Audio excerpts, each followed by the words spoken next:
კონგრესში მეგობარი აქტის წარდგენას შეფასებები მოყვა თბილისში.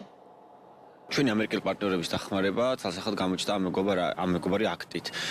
პირველივე კონგრესის პირველივე მოსმენაზე იქნა გატანილი, მიუხედავად იმისა, რომ ამერიკას ბევრი სხვა პრობლემა უდგას წინ, მაინც მოხდა ამ მეგობარი აქტის განხილვა და ეს არ იყო მარტო ჯო უილსონის, ორივე პარტიისგან იყო მხარდაჭერილი. მეგობარი აქტი ორი ძირითადი ხაზით ვითარდება. პირველი, თუ ივანიშვილის რეჟიმი გააგრძელებს დემოკრატიის ძირის გამოთხრას და რუსეთის, ირანის და ჩინეთის დახმარებას აამოქმედებენ მეგობარი აქტის შემდეგ პუნქტ ეს არის ოჯახის წევრების დასანქცირება და ვინც უშუალოდ ჩართული არიან რეჟიმის გამტკიცებაში, მაგრამ თუ საქართველოს დაუბრუნდება დემოკრატიულ გზას, იქნება ახალი არჩევნები და თავისუფალი სამართლიანი გარემოში ჩატარდება, საქართველოს ეძლევა შანსი ჰქონდეს თავისუფალი ვაჭრობა ამერიკასთან და ასევე თავისუფალი მიმოსვლა, რაც ძალიან უნდოდათ ქართველებს დიდი ხნის მანძილზე. ამერიკა არის მზე სახელმწიფო, არის დემოკრატიის ფლანგმანი, დემოკრატიის მთავარი მხარდამჭერი მსოფლიოში და რეჟიმები, რომლებიც საკუთარ ხალხს არჩევნებს არ ატარებს, უპირისპირდება საკუთარ ხალხს, ასეთი ფორმით პასუხობს ამერიკის შეერთებული შტატები.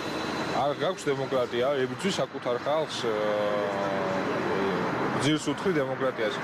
მაშინ მოგვექცევიან ისე, როგორც ექცევიან ქართულ ოცნებას. ქართული ხალხის მეგობარი არის ამერიკის შეერთებული შტატები და სწორედ ამიტომ ხდება ამ პროექტების, ამ აქტების ინიცირება. ზად ვიყავით და ვართ პარტნიორული ურთიერთობის გადატვირთვისთვის ამერიკასთანაც, ევროკავშირთანაც.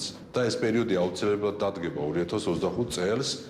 გამომდინარე იქიდან, რომ ეს გადაწყვეტილება მიიღო ქართულმა საზოგადოებამ 26 ოქტომბერს და ამერიკულმა საზოგადოებამ 5 ნოემბერს. შესაბამისად, ჩვენ მოლოდინი გვაქვს, რომ უახლოეს დღეებში და კვირეებში აუცილებლად მოხდება მათ შორის ამერიკასთან ურთიერთობების გადატვირთვა.